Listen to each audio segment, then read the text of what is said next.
की Bodhgaya temple act 1949 हा असंविधानिक आहे असे जाहीर करण्यात यावे, कारण तो 1950च्या भारतीय संविधानातील अनुच्छेद 13शी विसंगत आहे. डॉक्टर बाबासाहेब आंबेडकरांच्या जन्मशताब्दी वर्षामध्ये नागपूरमधून भंते आर्य नागार्जुन सुरेश ससाई यांच्या नेतृत्वाखाली 1991 सालापासून ते 2006 सालापर्यंत हा संघर्ष मोठ्या प्रमाणामध्ये झालेला आहे. भारत सरकारला बोधगया टेम्पल ऍक्ट 1949 रद्द करावयास सांगण्यात येऊन त्या जागेवरती केंद्रीय कायदा करण्यात यावा. ज्याप्रमाणे राम जन्मभूमी बाबरी मस्जिद केसमध्ये मुस्लिमांना स्वतंत्र जमीन दिली होती, त्याप्रमाणे हिंदूंना पूजा व धार्मिक कार्य करण्यासाठी स्वतंत्र जमीन देण्यात यावी. बोधगया महाबोधी महाविहार मुक्ती संदर्भात सर्वोच्च न्यायालयामध्ये जी याचिका दाखल केली आहे त्याच्या संदर्भामध्ये आम्ही या ठिकाणी माहिती देणार आहोत. हा जो विषय आहे हा विषय ऐतिहासिक आहे. तथागत भगवान गौतम बुद्धांना इसवी सन पूर्व 6व्या शतकामध्ये जिथे ज्ञान प्राप्ती झाली त्याच ठिकाणी इसवी सन पूर्व 3ऱ्या शतकामध्ये सम्राट अशोकाने ज्या ठिकाणी तथागतांना ज्ञान प्राप्ती झाली त्याच ठिकाणी हे सुरुवातीला विहार निर्माण केलं. सम्राट अशोकाच्या नंतर अनेक राजे होऊन गेले. या राजे महाराजांनी सुद्धा या ठिकाणाचं विस्तारीकरण आणि सौंदर्यीकरण केलेलं होतं. हा प्रवास जो आहे त्यानंतर या विस्तारीकरण किंवा सौंदर्यीकरण किंवा या जागेचा जो मेंटेनन्स आहे तो ब्रह्मदेशातल्या राजे रजवाड्यांनीही करण्याचा प्रयत्न केला होता. श्रीलंकेतीलही काही लोकांनी या ठिकाणी येऊन त्या ठिकाणी मेंटेनन्स करण्याचा प्रयत्न केला होता. आणि हा जो प्रवास चालू होता हा 1891 साली, म्हणजे जो विषय आपला आहे की बोधगया महाबोधी महाविहार मुक्ती आंदोलन, हा जो आंदोलनाचा विषय आहे, या आंदोलनाच्या विषयाची पार्श्वभूमी 1886 पासून सुरू होते.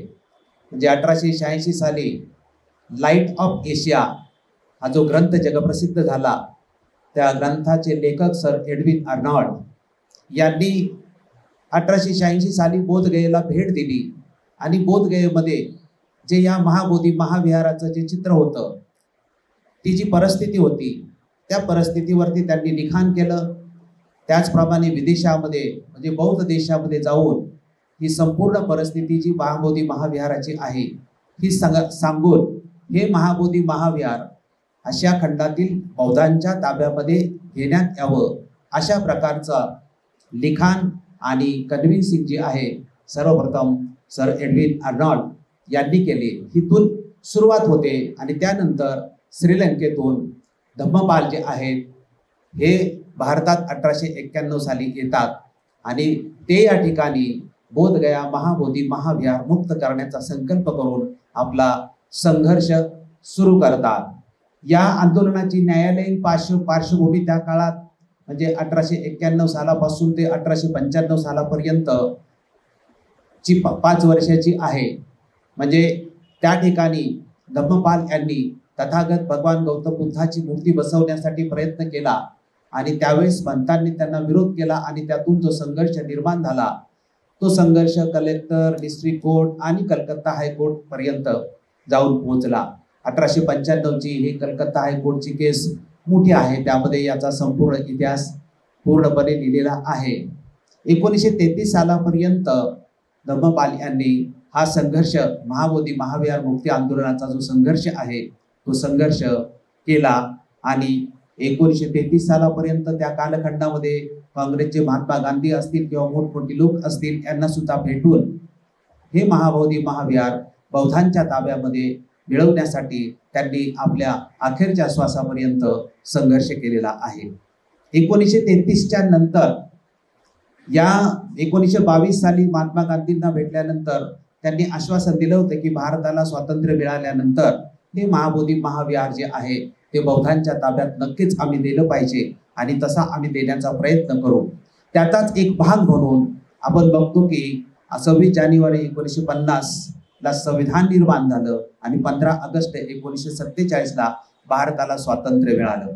स्वातंत्र्य मिळाल्यानंतर 1947 साली स्वातंत्र्य मिळाल्यानंतर त्यावेळेच्या जे सरकारनी आहे हे बोधगया महाबोधी महाविहाराच्या संदर्भामध्ये जी मागणी होती बौद्धांची की बौद्धांच्याच ताब्यात मिळावे म्हणून, परंतु ते संपूर्णपणे बौद्धांच्या ताब्यामध्ये न मिळता 1949 साली त्यावेळेस बिहार सरकारने कायदा केला आणि त्या कायद्यानुसार 4 हिंदू आणि 4 बौद्ध आणि गया जिल्ह्याचा कलेक्टर असेल तो अध्यक्ष असे ती जी मॅनेजमेंट कमिटी होती ती मॅनेजमेंट कमिटी 9 लोकांची 1949चा सेक्शन 3 या कलमा अंतर्गत केली। हा जो कायदा त्यावेळेस झाला होता तो बौद्धांना त्यावेळेसही मान्य नव्हता। बौद्धांना पूर्णपणे हे महाबोधी महाविहार पूर्णपणे बौद्धांच्या ताब्यामध्ये मिळावे हीच बौद्धांची भूमिका होती। परंतु अनागरिक धम्मपालाच्या संघर्षाचं हे फलित होतं की कमीत कमी 1949चा हा बोधगया टेम्पल ऍक्ट झाला। 1949 नंतर ते 1991 सालापर्यंत या विषयावरती मोठा संघर्ष आपल्याला दिसत नाही। 1991 साली मात्र डॉक्टर बाबासाहेब आंबेडकरांच्या जन्मशताब्दी वर्षामध्ये नागपूरमधून भंते आर्य नागार्जुन सुरे ससाई यांच्या नेतृत्वाखाली 1991 सालापासून ते 2006 सालापर्यंत हा संघर्ष मोठ्या प्रमाणामध्ये झालेला आहे आणि त्याचे आम्ही साक्षीदार आहोत। 2006 सालापर्यंत प्रयत्न केल्यानंतर सुद्धा संपूर्णपणे यश आलं नाही। त्यानंतर भंतेजी त्या मायनॉरिटी कमिटीचे सदस्य सुद्धा झाले। आतमधूनही त्यांनी त्यांच्या पद्धतीने प्रयत्न केला परंतु तेव्हाही यश आलं नाही। म्हणून 2012 साली भंतेजींनी सुप्रीम कोर्टामध्ये केस टाकली आणि ती 2012 सालची जी केस आहे ती 2012 सालापासून ते 2025 पर्यंत त्याची पूर्णपणे सुनावणी होऊ शकली नाही।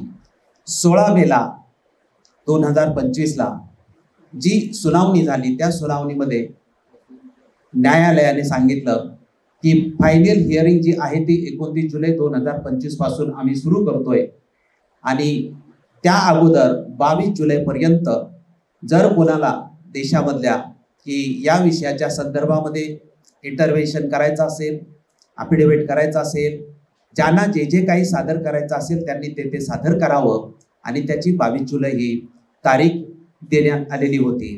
त्याप्रमाणे सर्वोच्च न्यायालयामध्ये भारतातील अनेक इच्छुक लोकांनी इंटरव्हेन्शन केलेलं आहे। त्याचप्रमाणे याचिकाही दायर केलेली आहे। त्याचाच एक भाग म्हणून आम्ही सुद्धा धम्मसंहिता ॲक्शन कमिटी ऑफ इंडियाचे समन्वयकाद्वारा आम्ही सुद्धा 13 जुलैला सर्वोच्च न्यायालयामध्ये या विषयाच्या संदर्भामध्ये एक याचिका दाखल केली आणि ती जी याचिका आहे ती 4 ऑगस्ट 2025 ला सुनवाईसाठी आली आणि 4 ऑगस्ट 2025 ला आमची याचिका कोर्टाने ॲडमिट करून घेतली स्वीकारली आणि आम्हाला सांगण्यात आलं की ही जी मुख्य केस आहे भंतेजींची त्या केसला ही केस आमची याचिका टॅग करण्यात आली आणि जे रिस्पॉन्डंट आहेत म्हणजे सरकार बिहार सरकार असेल मॅनेजमेंट कमिटी असेल बोधगया टेम्पल ॲक्ट आणि युनियन ऑफ इंडिया भारत सरकार असेल यांना नोटिसा सुद्धा काढण्यात आलेल्या आहेत। विशेषतः आमची 4 ऑगस्ट 2025 ला याचिका सुप्रीम कोर्टाने मान्य केल्यानंतर आम्ही असा विचार केला की आम्ही लोकांना ही माहिती देणं आवश्यक आहे। हा ऐतिहासिक नाजूक आणि सार्वजनिक विषय आहे म्हणून थोडक्यामध्ये आम्ही जी याचिका दाखल केलेली आहे त्या याचिकेमध्ये जी आम्ही प्रेयर केलेली जी मागणी केलेली आहे तीही तुमच्या समोर मांडण्याचा मी प्रयत्न करतो। त्यामध्ये भारतीय संविधानातील अनुच्छेद 32, 25, 26, 29 आणि 30 अंतर्गत आदेश जारी करून म्हणजे सर्वोच्च न्यायालयाने आदेश जारी करून त्याद्वारे आम्ही पहिली मागणी केलेली आहे की बोधगया टेम्पल ॲक्ट 1949 हा असंविधानिक आहे असे जाहीर करण्यात यावे कारण तो 1950च्या भारतीय संविधानातील अनुच्छेद 13शी विसंगत आहे। दुसरी, बोधगया टेम्पल ऍक्ट 1949 रद्द करून तो बाजूला करण्यात यावा, कारण तो संविधानातील मूलभूत हक्क आणि विशेषतः 25, 26 आणि 29 विसंगत आणि अवमानकारक आहे, तो न्यायसंगत नाही.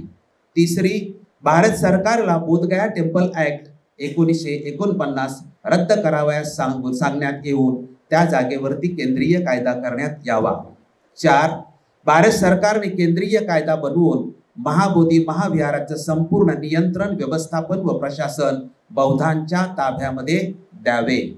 बोधगया महाबोधी महाविहाराच्या जागेमध्ये जे अतिक्रमण झालेले आहे ते सरकारने हटवावे, जेणेकरून तिथे येणाऱ्या जगातील बौद्ध लोकांना पूजाविधी करण्यासाठी अडचण येणार नाही. तसेच बोधगया महाबोधी महाविहाराचं व्यवस्थापन, नियंत्रण आणि प्रशासन हे धार्मिक श्रद्धा, विश्वास आणि पूजा यांना धरून न्यायसंगत होईल.